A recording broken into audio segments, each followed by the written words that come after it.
Alhamdulillah wassalatu wassalamu ala Rasulillah wa ala alihi wa ashabihi wa mawala. Asyhadu an la ilaha illallah wahdahu la syarika lah wa asyhadu anna Muhammadan abduhu wa rasuluhu sallallahu alaihi wa ala alihi wa sallam taslima.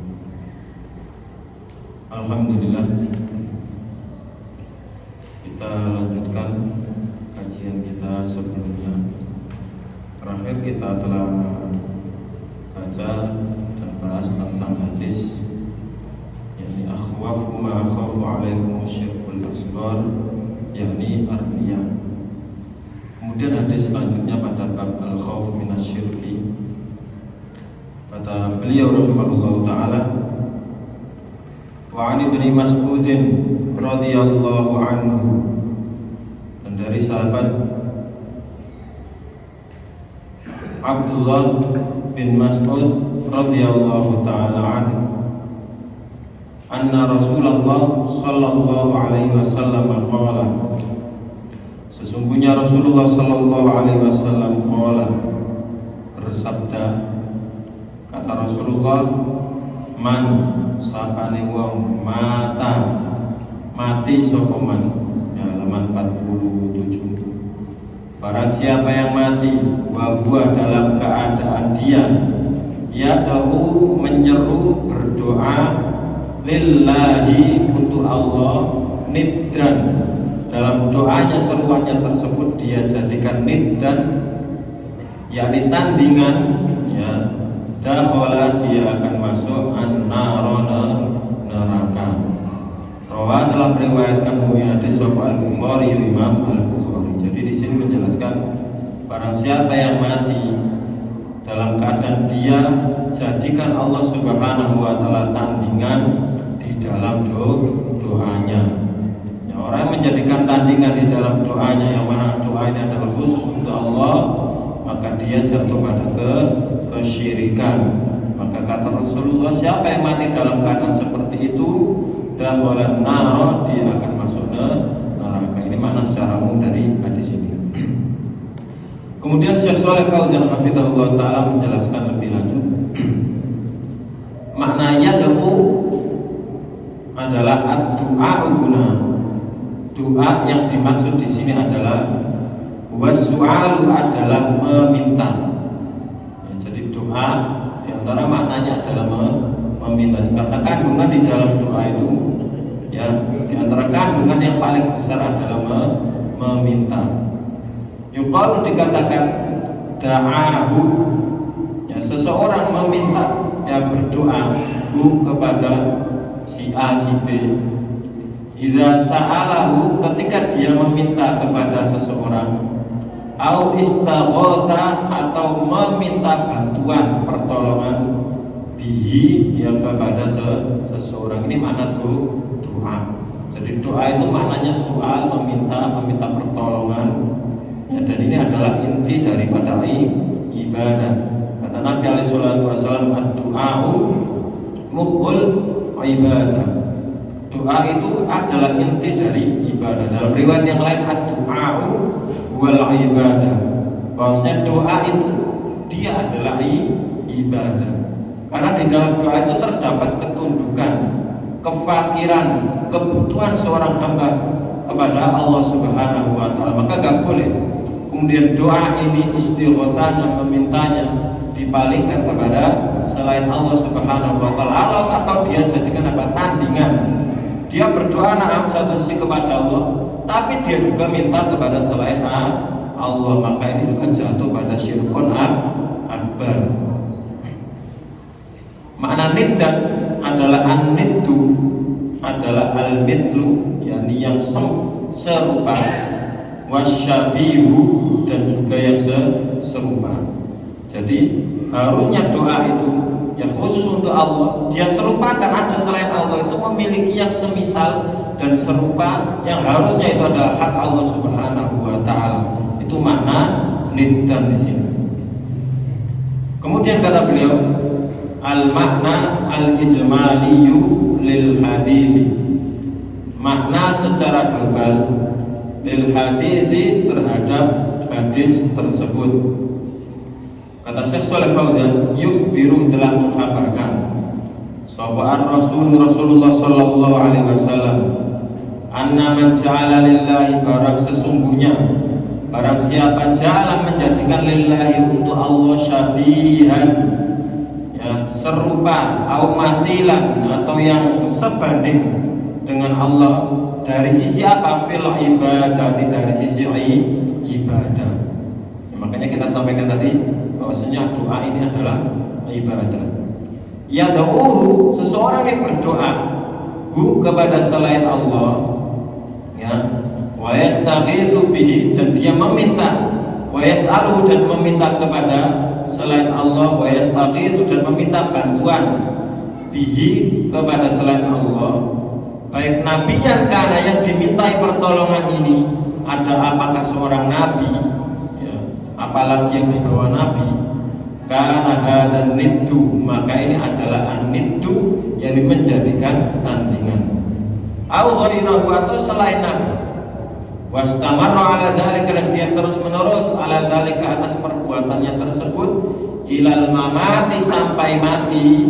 Ai maknanya adalah lam yatub minhu, dia enggak bertaubat dari perbuatannya tersebut, qabla al mamati, sebelum kematiannya, fa inna masira, kata beliau, maka sesungguhnya tempat kembalinya adalah ilan nari, ke dalam neraka. Kenapa seperti itu? Li'annahu, karena sesungguhnya orang yang melakukan seperti ini adalah musyrikun, adalah orang yang telah berbuat kesyirikan, yakni syirkun akbar. Ya, dan ini adalah syirik akbar. Dan apa namanya, meminta bantuan ini mungkin biar nggak salah paham. Jadi di sana ada namanya isti'anah, yang meminta pertolongan. Yang meminta kepada selain Allah itu ada dua keadaan. Keadaan yang pertama, ya ini jelas diharamkan. Yang meminta kepada selain Allah, meminta kepada makhluk sesuatu yang secara zatnya dia itu nggak mampu. Ya, makanya para ulama membuat syarat bolehnya meminta kepada selain Allah Subhanahu wa taala, ya, adalah apa? Pertama, dia itu harus mampu. Ya, pertama hidup dulu, ya, hayyun. Jadi kita minta pertolongan masalahnya. Kita butuh pertolongan. Kita lihat orangnya hidup apa tidak? Hidup. Kemudian yang kedua, mampu tidak? Kalau mampu, boleh. Jadi masalah kita minta, Pak, tolong saya bantuin angkatkan, ya, ini termasuk bentuk saling menolong di atas kebaikan, ini nggak masalah. Jadi minta tolong, nggak kuat ngangkat barang masalah ke kendaraan. Dalam keadaan dia hidup, kemudian dia juga mampu. Kemudian syarat yang ketiga, hadirun, dia itu hadir. Kalau hidup terpenuhi, ya, tapi dia nggak mampu, maka ini nggak boleh. Masya Allah. Jadi orang ini anak kecil, ya masalah, atau orang yang tua renta, masya Allah, sekedar melakukan susah payah, kemudian Pak tolong angkat no beras ini selawe kilo gitu, aku ini, masya Allah. Ini kira-kira zalim apa tidak? Secara akal nggak masuk zalim. Mau tua coba kau ngangkat, kau ngangkat semen, masya Allah, ini nggak benar. Toh ada kan luput darinya dua syarat tersebut, selamat ya, hidup, mampu, harus terpenuhi syarat yang ketiga. Jadi dia harus apa? Dia harus hadir. Jadi misal dia hidup, mampu, tapi nggak hadir di tempat tersebut. Wahai Pak Fulan, tolong bantulah aku, seperti orangnya nggak hadir. Ya bukanlah sama anakku dan ditelepon, enggak. Dia meminta pertolongan sesuatu yang nggak tahu orangnya di mana. Dia meminta bantuan. Bukan maknanya kemudian ditelepon, bukan, ya, ini beda babnya lagi. Jadi orangnya nggak hadir. Dia meyakini orang ini bisa memberikan bantuan kepadanya dalam keadaan orangnya nggak ada. Piye cara bantu ini? Nah, ini berarti ada sesuatu yang rusak dari sisi akidah dan juga tauhidnya. Ini apa namanya, meminta bantuan, syaratnya diperbolehkan.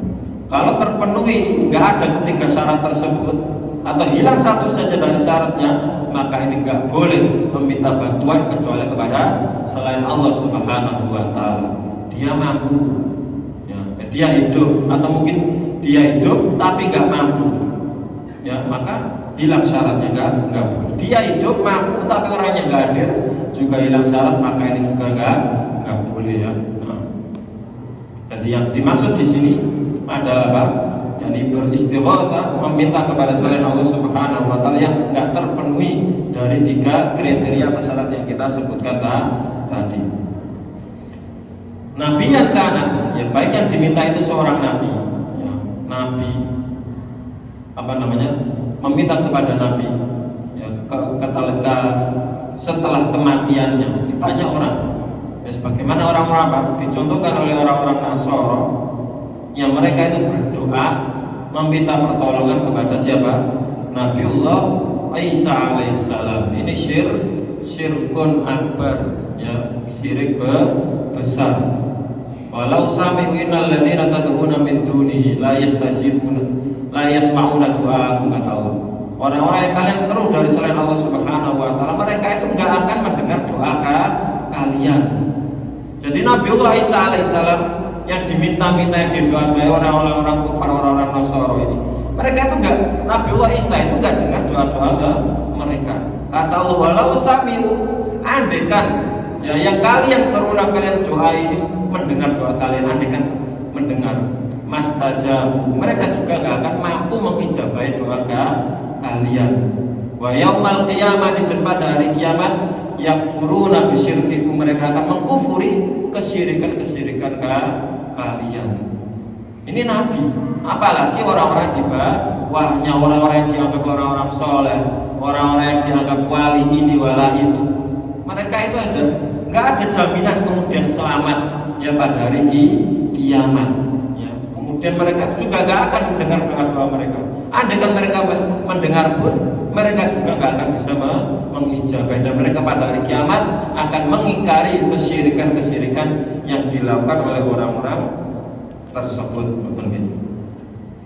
Kemudian beliau menjelaskan wattihadun nibti, dan menjadikan tandingan, ya, di sini ala nau'aini, ada dua macam. Al-awwal, macam yang pertama, kata beliau, ayaj'ala lillahi syarikan, seseorang menjadikan untuk Allah syarikan, tandingan, fi anwa'il ibadati, pada macam-macam ibadah. Jadi menyembeli, berdoa, istighatsah, dan juga selainnya itu, ya, dia jadikan ada tandingan kepada selain Allah Subhanahu wa taala, au ba'diyah, atau sebagian ibadah. Fahada, maka yang demikian ini adalah syirkun akbaru, adalah masuk pada dosa besar. Karena ini jelas, ini adalah hak yang khusus untuk Allah Subhanahu wa taala, seseorang palingkan kepada selain Allah. Ini adalah syirkun akbar, jaliyun, syirik yang sangat jelas dan termasuk syirik besar. Sahibu, pelakunya, mukhalladun, dikekalkan, finnari, di neraka. Ini pembagian yang pertama, ya. Kemudian atsani, pembagian yang kedua, maka namina syirkil asghari, jadi menjadikan tandingan selain Allah tapi masuk pada asyirkil asghar, syirik kecil. Jadi nggak masuk pada syirik besar. Dan kita jelaskan kemarin bahwa sesuatu dawabit atau kaidah atau ketentuan yang dijelaskan oleh para ulama, sesuatu itu dikatakan syirik kecil adalah ketika sesuatu itu adalah bisa menjadi wasilah, perantara yang mengantarkan kepada syirik besar. Contohnya kayak apa kemarin? Ya, ini riya. Riya ini hakikat ibadah seseorang itu apa? Dia ibadah untuk Allah, tapi dia palingkan sedikit niatnya untuk makhluk. Ya, awalnya syirik kecil, ya, karena apa? Niatnya awal untuk Allah, tapi dia palingkan ibadahnya itu sedikit ada niat untuk tujuan untuk makhluk, mengharap ridho makhluk. Dan ini mengharap ridho makhluk ini bisa menjadi perantara kepada syirik besar ketika apa? Tujuan, yakni ketika seorang itu murni, jadikan tujuannya murni untuk makhluk, bukan untuk Allah, maka ini bukan lagi syirik kecil tapi syirik akbar. Sebagaimana perbuatannya orang-orang munafikin dahulu, yang mereka apa? Menampakkan keimanan dan menyembunyikan kekafiran. Yang kita jelaskan kemarin, innal munafiqina yukhati'una Allah wa khati'uhum wa idza qamu ila sholati qamu kusala. Orang-orang munafik ini apa? Berusaha menipu Allah, tapi Allah tipu balik mereka. Ketika mereka menunaikan sholat itu dalam keadaan aras. Kenapa aras? Mereka itu sekedar pengen dilihat, oh kami ini beriman, kami ini wong mukmin, padahal mereka apa? Hakikat mereka itu adalah menyembunyikan kekafiran mereka. Kata Allah juga, wa idza ja'akal munafiquna qalu nashhadu innaka la rasulullah. Kata Allah, dan ketika datang kepada Muhammad orang-orang munafik, mereka mengatakan bahwasannya kami menyaksikan engkau adalah utusan Allah wahai Muhammad. Wallahu ya'lamu innaka la rasulullah. Kata Allah, Allah itu tahu bahwasannya engkau adalah utusan Allah. Wallahu ya'lamu innal munafiqina lakadzibun. Dan Allah tahu bahwasanya orang-orang munafik itu adalah telah berdusta. Jadi rianya orang-orang munafik ibadahnya itu murni, bukan untuk Allah, tapi sekedar untuk dilihat manusia. Ini adalah bukan lagi syirik kecil, tapi adalah syirkun akbar. Dan di antara contohnya di sini syirik kecil, beliau menyebutkan qaulir rajuli, seperti perkataan seorang rajul, masyaallahu wa syi'ta walaulallahu wa anta. Ini perkataan, yakni asalnya adalah syirik kecil. Yakni perkataan masya Allah, apa yang Allah kehendaki, wasita, wa di sini wawu atof, fungsinya untuk musyarakah. Musyarakah itu keikutsertaan. Jadi menyertakan kehendak Allah diikut sertakan dengan kehendaknya makhluk, pakai wawu. Masya Allah wasita, apa yang Allah kehendaki dan yang kamu kehendaki. Jadi alhamdulillah ya, misalnya seorang mengadakan suatu acara masalah, kemudian dia mengatakan kehendak Allah dan kehendakmu acara situ. Jadi seakan-akan takdir, kehendak terjadinya sebuah takdir itu disandarkan kepada Allah dan juga kepada makhluk. Ya, ini adalah syirkun asghar. Ya. Walau Allah, dan juga kalaulah bukan karena Allah, wa anta, dan juga karena kamu, maka dia gak akan selamat misalnya. Oh, terus ada orang yang nyebrang jalan, kemudian ternyata ada kendaraan wes, kemudian apa? Datanglah seseorang menyelamatkannya. Kemudian masya Allah. Jadi kalaulah bukan karena Allah dan juga kamu, ya, dan diikut sertakan, ya seakan-akan yang menyelamatkan itu adalah Allah dan juga makhluk. Ini adalah syirkun asghar. Berarti kali ini banyak orang yang nggak paham masalah ini. Kata Rasulullah SAW dari hadis Hudzaifah bin Yaman, beliau mengatakan, la taqulu masya Allahu wa sya'a fulan. Kata Rasulullah, jangan engkau berkata masya Allah wa sya'a fulanun. Jangan kau katakan apa yang Allah kehendaki dan fulan kehendaki. Yang benar gimana? Walakin qulu masya Allahu summa fulanun. Pakai summa. Akan tapi katakanlah apa yang Allah kehendaki, kemudian baru setelah itu kamu menghendaki. Datang juga yang kepada Nabi SAW seorang rajul mengatakan, masya Allahu wa syi'ta. Jadi rajul ini berkata, apa yang Allah kehendaki dan yang kau kehendaki. Apa kata Nabi? Ya, ataj'alu lillahi niddan, aj'alta lillahi niddan. Apakah kau telah menjadikan tandingan untuk Allah? Walakin masya Allah wahda, kata Rasulullah. Akan tapi katakanlah bahwasanya apa yang Allah kehendaki saja. Andaikan kita ingin menyandarkan kepada makhluk dari sisi dia yang mengambil di antara bentuk sebabnya terhasilkan sesuatu, katakan summa, yaitu kemudian.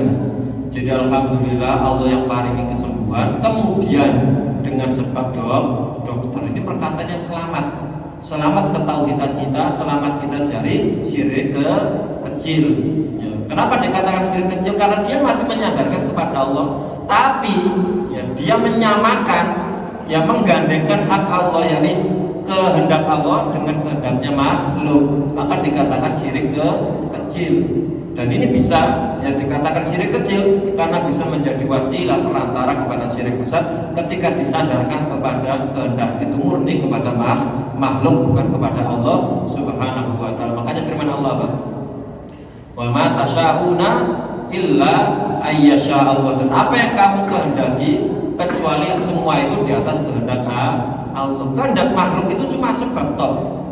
Tapi semuanya itu dengan makhluk berkehendak pun itu nggak akan lepas dari masyiatullah, kehendak Allah Subhanahu wa Ta'ala. Makanya nggak boleh ya, para ulama mengatakan menyandarkan ini menyejajarkan Allah dengan Muhammad. Ya sebagaimana tulisan-tulisan kaligrafi biasanya. Ini juga masuk pada bab ini. Jadi Allah, tulisan Allah, kemudian di sampingnya apa? Sejajar dengan nama Muhammad. Seakan-akan takdirnya untuk Allah itu sama dengan Muhammad. Maka hendaknya kalau pengen misalnya nempel, ya pengen misalnya, ya, tapi asalnya nggak usah. Ya itu ditulis apa di bawahnya. Ya. Ini apa? Masuk pada bab ini. Banyak orang masuk pengen ini menghiasi rumah, ya. Pengen apa? Cik jin hilang. Ya, kalau pengen setan jin jauh dari rumahnya itu dibaca. Ya, barang siapa inna syaitana yafirru minal baitil ladzi tuqra'u, kata Rasulullah. Sesungguhnya setan itu lari dari rumah yang dibacakan di dalam rumah tersebut suratul Baqarah. Jadi setan itu lari dari rumah yang apa? Dibacakan, bukan ditempel. Ya, bukan ya. Tempel kok hiasan tok. Ya faedahnya apa ya? Kita apik ngono ae. Ya. Tapi apakah kemudian menjadikan rumah itu jauh dari setan, jauh dari dijauhkan dari malapetaka? Enggak. Ya, barokah itu ketika rumah itu didirikan ibadah di sana, didirikan sholat sunnah, dibacakan Al-Quran. Kalau sekedar nempel hiasan saja, maka termasuk juga apa tadi? Menyejajarkan lafaz Allah Subhanahu wa Ta'ala dengan Muhammad. Iya. Kalau bisa ini ya, PR ini ya, baru catat. Kalau bisa PR ini ya, tulisan Allah pada tulisan ini, ya kan disejajarkan dengan Muhammad ini ya. Kalau bisa dirubah ya, Nah, ini menyejajarkan Allah dengan Muhammad. Ya, dan Nabi ini makhluk, nggak boleh disejajarkan dengan Allah Subhanahu wa Ta'ala. Nah, ini banyak fatwa dari para ulama seperti itu ya. Nggak tahu Pak, ya rapopo ngerti. Makanya belajar di sini. Intinya nggak boleh yang menyejajarkan Allah pada kehendaknya. Kalau pengen mengatakan alhamdulillah Allah ngasih kesembuhan, kemudian dengan sebab dokter, nggak boleh kemudian Allah dan ini nggak boleh, namanya musyarakah, jatuh pada syirik kecil ya. Nah, wana wadzalika, dan yang semisal dengan itu, mimma fi, dari perkara-perkara fi, pada perkara tersebut ada al-atfu atof, yakni penyandaran bil wawi, dengan wawu. Wawu ini memiliki faedah musyarakah. Ala lafdzil jalalah, yang disandarkan kepada lafdzul jalalah, kepada lafaz Allah Subhanahu wa Ta'ala. Wa kayasir riya, dan juga semisal dengan yasir riya, yakni riya yang yasir, yang ringan, yang tersembunyi, yang samar. Ini juga adalah syirkun asghar. Wahada, dan syirik kecil ini, kata beliau, la yujibu, tidak mengharuskan, at-takhlida, dikekalkannya pelakunya, finnari, di dalam neraka, wa indahwalaha, andekan dia memasukinya terlebih dahulu. Ya, kalau dia nggak memasukinya, ya pahalanya, kebaikannya lebih banyak daripada dosanya tersebut, ya sudah, berarti dia masuk surga. Tapi kalau Allah kehendaki dia masuk neraka terlebih dahulu, ini nggak menyebabkan pelakunya kekal di dalamnya ya. Kemudian selanjutnya kata beliau hafizahullah ta'ala, masih halaman 47 ya. Munasabatul hadits lil bab, sisi kecocokan hadis ini lil bab, kepada bab, yakni bab al-khaufu minasyirki, takut dari syirik adalah an-nafi, sesungguhnya fi, di dalam hadis, at-tahwifa. Tahwifa ini adalah isimnya anna. Sesungguhnya iku fihi, di dalam hadis, at-tahwifa, yakni memberikan rasa takut, minasyirki, dari kesyirikan. Dengan cara apa? Bibayani akibatil musyrik, dengan menjelaskan akibat dari orang yang berbuat kesyirikan. Yani apa? Ketika dia mati dalam keadaan menyekutukan Allah, dia akan masuk neraka. Wa masirihi, dan menjelaskan tentang tempat kembali orang yang jatuh pada kesyirikan tersebut adalah tempat kembalinya kemana? Ke neraka. Nah, kalau orang paham, kalau orang yang berbuat kesyirikan maka akibatnya dia akan diancam tempat kembalinya adalah neraka. Maka akan muncul pada dirinya rasa takut dari jatuh, supaya dia khawatir takut jatuh pada kesyirikan. Ini apa sisi kecocokan daripada bab dan juga hadis di sini ya. Kalau orang nggak paham, nyantai saja dia.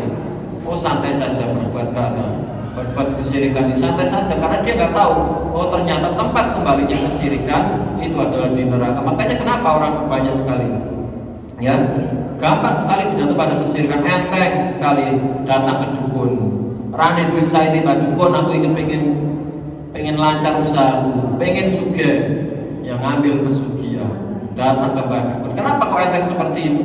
Dia nggak paham bahwasanya dosa syirik ketika seorang mati dalam keadaan kesyirikan, tempat kembalinya dan akibatnya itu adalah neraka. Ya nggak ada yang lain.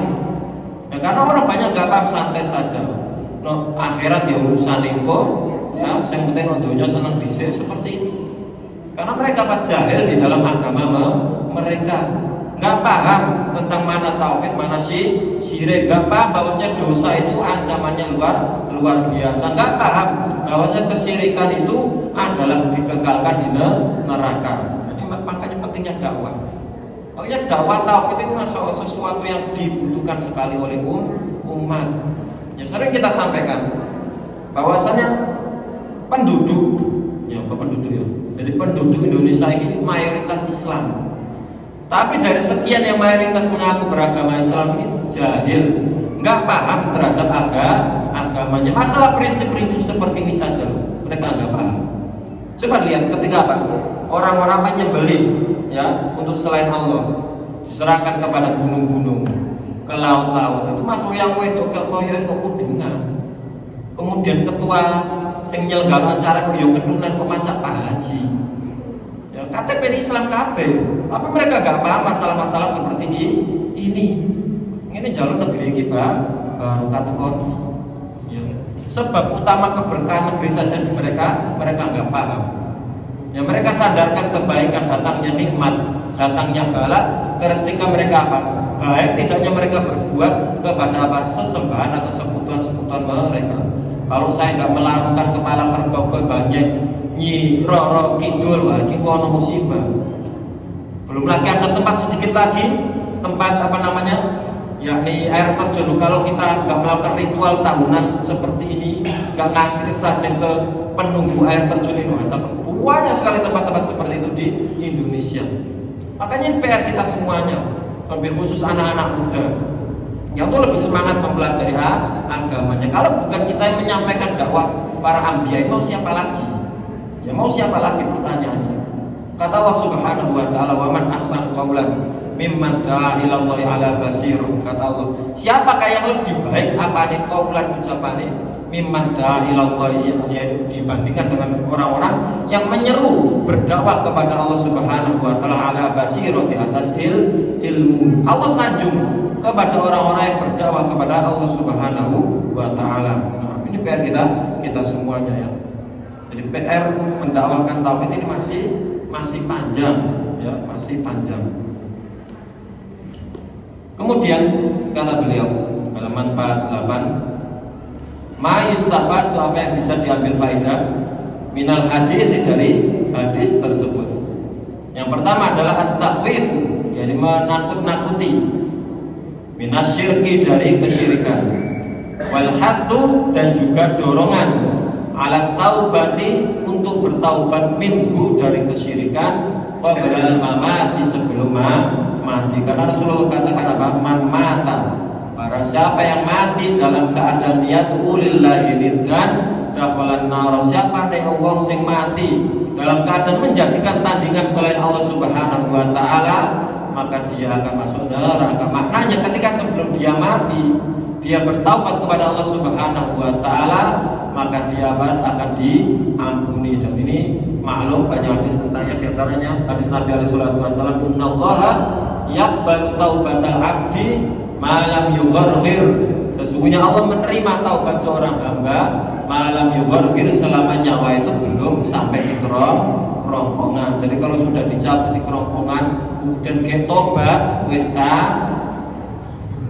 terlambat. Nah, Kemudian selanjutnya faedah yang kedua, anna kullaman da'a ma'allahi nabiyyan, sesungguhnya barang siapa yang menyeru berdoa bersamaan dengan doanya kepada Allah, dia berdoa kepada nabiyan, seorang nabi, awwaliyan ataukah seorang wali. Ya, ini doa ini ya. Kalau orang yang hidup, seorang nabi dimintai supaya didoakan kepada Allah, ini boleh. Tapi kalau ini apa? Berdoa, ya. Tapi berdoanya ditujukan bukan kepada Allah, tapi kepada nabi, kepada wali, kepada Syekh Abdul Qadir Jailani, kepada Habib Fulan wal Alan. Meskipun dia masih hidup, ini apa? Jatuh pada kesyirikan. Ya, karena doa itu hanya doa Allah Subhanahu wa Ta'ala. Tapi kalau dia meminta, Pak, ya Rasulullah, sebagaimana siapa kemarin?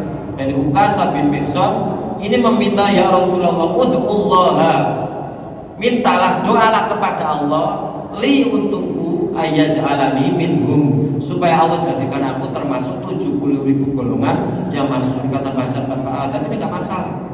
Ya, semisal seorang anak minta kepada orang tuanya, Bu, dongakno aku, ya muga-muga diparingi lancar, ya ini nggak masalah. Tapi kalau berdoa, ya kepada ibunya, jadi ibu yang dongo, bukan kepada Allah tapi kepada ibunya, masalahnya ini adalah syirik, syirkun akbar, meskipun ibunya masih hidup, jelas gitu. Hayyan kana, baik ketika hidup, au maitan, atau ketika mati, au hajaron, atau malah berdoa kepada batu, ya, au syajaron, atau kepada pohon. Ya, coba ya, sekarang ya manusia coba perhatikan ucapan Umar bin Khattab radhiyallahu taala. Ya, ini pahamnya para sahabat, seorang sahabat yang mulia yang telah dijamin masuk surga, ya, yang tauhidnya nggak diragukan lagi. Ketika apa? Mencium Hajar Aswad, dan ini termasuk sunnah dari sunnah Nabi alaihi salatu wassalam. Kata Umar bin Khattab apa?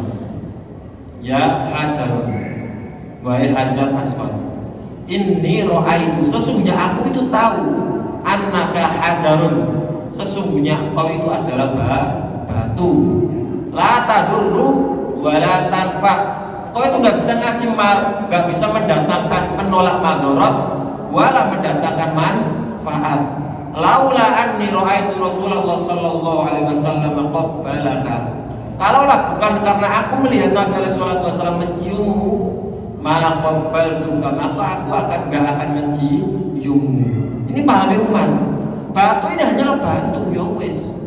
Ya, saya melakukan ini bukan karena batu ini bisa ngasih manfaat, wala menolak madharat, yang murni karena ini adalah contoh dari Nabi, dan ini adalah sunnah, kata bas.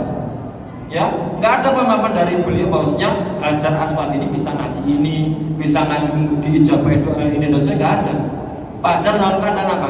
Hajar Aswad itu batu dari mana? Dari surga, bayangin. Bukan batu ecek-ecek waktu kali, kemudian di atau waktu apa namanya? Maisan. Coba, maisan itu kok waktu digeraji, dijadikan apa namanya, di kuburan. Dibandingkan dengan Hajar Aswad itu ada apanya? Nggak ada apa-apanya. Itu saja Umar katakan seperti itu orang-orang zaman sekarang. Ya. Apalagi yang ngasih contoh Habib bisa. Jadi wis kalah pokoknya kamar pengantin. Jadi kuburan orang yang dianggap orang soleh, masya Allah, kembangnya luar biasa, hiasannya luar biasa, apa namanya, batu maisannya, apa batu maisan bahasa Indonesia? Batu nisan, ya. Jadi batu nisannya dilus-lus, dicium-cium, ya, jari mereka itu cium hasanah.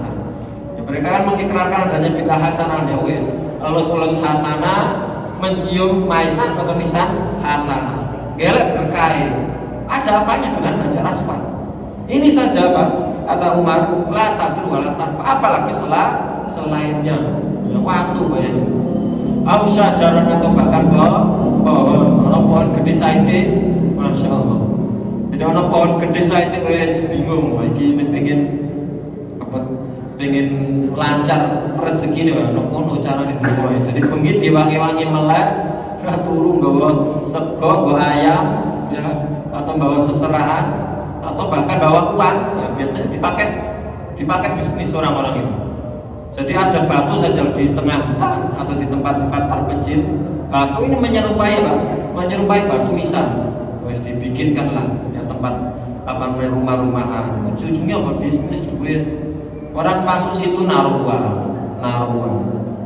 Ya, makanya kenapa mereka marah ya? Karena apa? Sumber penghasilan pencarian mereka itu terganggu. Jadi kalau dinasihati ini nggak benar, ini kesyirikan ada wada, mereka marah-marah kenapa ya? Wes ujung-ujungnya apa? Sumber pencarian mereka itu terganggu menuai gitu ya. Masya Allah. Kemudian faqad ja'ala lillahi niddan lillah, maka siapa yang menjadikan berdoa kepada selain Allah, baik nabi, wali, batu ataupun pohon, maka sungguh telah dia menjadikan niddan, tandingan, lillahi, untuk Allah Subhanahu wa taala. Faedah yang ketiga, anna syirka, sesungguhnya syirik iku la yughfaru, tidaklah diampuni illa bitaubati, kecuali harus dengan taubat.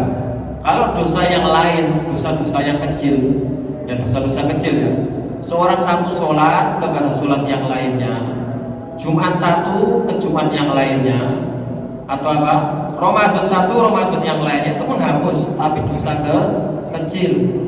Atau seorang setelah melakukan perbuatan buruk, dia tutupi dengan perbuatan baik, ini bisa menghapus dosa kecilnya. Dan dosa besar pun begitu. Andaikan seorang tidak bertaubat kepada Allah Subhanahu wa taala, Allah nggak akan ampuni. Dia akan ada perhitungannya. Tapi ketika hari kiamat, ketika Allah kehendaki, Allah bisa saja ampuni. Ya kalau itu dosa besar, imam dimasukkan neraka terlebih dahulu, atau Allah akan langsung ampuni dengan hikmah, atau mungkin karena pahala kebaikannya lebih banyak dari itu, Allah akan masukkan langsung ke surga. Tapi kalau syirik ini gak akan ada ceritanya, baik di dunia maupun di akhirat dia akan diampuni selama apa? Ketika dia hidup dia akan bertaubat kepada Allah Subhanahu wa taala. Orang yang berbuat zina masalah, dia gak bertaubat dari perbuatannya tersebut, mati dalam keadaan membawa dosa zina, masalah dia dimasukkan ke neraka, dia masih ada harapan dia akan masuk ke surga. Tapi kalau syirik tidak ada sampai dia bertaubat kepada Allah Subhanahu wa taala qabla mati, sebelum matinya. Dan insya Allah mungkin hadis selanjutnya di lain kesempatan di bulan Ramadan ya. Jadi ini insya Allah mungkin pertemuan terakhir kita, maksudnya dalam kajian, jadi menjelang berbuka di bulan Ramadan ya, insya Allah besok kita ya samping resep umat di monggo. Nah, kami ingin sampaikan ya semoga Allah Subhanahu wa taala membalas ya, semua kebaikan ataupun yang menjadi sebab kebaikan terselenggaranya acara ini. Ya, kata Allah Subhanahu wa taala, man dalla ala khairin falahu mithlu ajri fa'ili, dari hadis Uqbah bin Amir radhiyallahu taala. Kata Rasulullah, barang siapa yang menunjukkan kepada kebaikan ya, jadi diumumno iki ono pengajian pada Ramadan sebelum berbuka, kemudian adanya dokumentasi, barangkali orang yang nggak bisa hadir ke sini atau bisa tersebar kepada orang yang lebih banyak, ini wasilah kepada kebaikan. Terkadang orang hadir ke sini ya wis orang ini itu, kadang mungkin wasilah melalui dokumentasi dan yang lainnya, orang-orang yang lain di luar sana bisa sampai kepada yang kebaikan. Maka ini adalah termasuk dalla ala khairin, orang yang menunjukkan kepada kebaikan, dia mendapat pahala orang yang melakukannya tersebut semisal pahala orang yang melakukannya. Jadi kepada para bapak-bapak, para takmir, ya semoga Allah Subhanahu wa taala jadikan kita istiqomah di atas ketaatan, di atas amal soleh, dan tentunya bersemangat di dalam menyampaikan atau memfasilitasi dakwah, atau menjadi sebab terhasilkannya dakwah atau menyebarkan dakwah. Dan kepada semuanya yang berpartisipasi dalam iftar shaim, yakni ngasih makan ya kepada orang-orang yang berpuasa, kata Rasulullah sallallahu alaihi wasallam, man fattara shaiman, barang siapa yang ngasih berbuka kepada orang yang berpuasa, falahu mithlu ajri shaimi min ghairi ayyan qusa min ajri shaimi syai'an. Kata Rasulullah sallallahu alaihi wasallam, barang siapa yang ngasih berbuka kepada orang yang berpuasa, maka baginya pahala orang yang berpuasa tanpa mengurangi pahala yang berpuasa tersebut sedikit. Jadi kita ini sedang berpuasa ya, dapat pahala orang yang berpuasa satu, kemudian ngasih makan orang yang berpuasa, dapat lagi pahala orang yang berpuasa tersebut. Enak ekol tuh.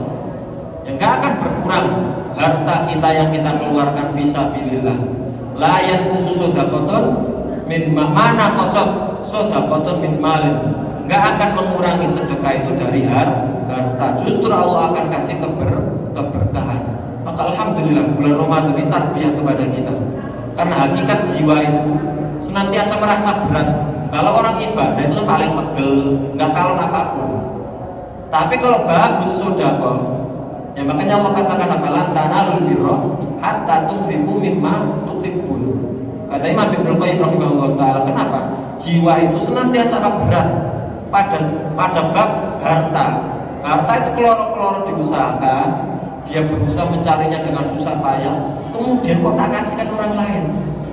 Ya ini hakikat jiwa itu merasa berat, kok bisa tak kasihkan.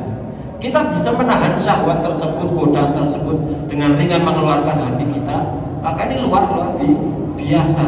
Dan semoga Allah Subhanahu wa taala jadikan ya apa yang bisa kita lakukan di bulan Ramadan menjadi apa? Istiqomah, yang menjadi amalan-amalan yang bisa kita lakukan di luar bulan Ramadan. Semoga Allah Subhanahu wa taala membalas kita semuanya dan menjadikan amalan yang kita lakukan sebagai amalan soleh dan menjadikan amalan yang kita lakukan semuanya ini adalah murni mengharap ridha Allah Subhanahu wa taala. Pak takmir, ya Pak panitia, Pak semuanya yang masak dan menyelenggarakan acara ini, semoga Allah Subhanahu wa taala kelak kumpulkan kita semuanya di surga. Dan semoga Allah Subhanahu wa taala pertemukan kita kembali di Ramadan berikutnya ya. Ada kurang lebihnya baik dari awal sampai akhir kami minta kami mohon maaf yang sebesar-besarnya. Subhanakallahumma bihamdika asyhadu an la ilaha illa anta astaghfiruka wa atubu ilaik. Assalamualaikum warahmatullahi wabarakatuh.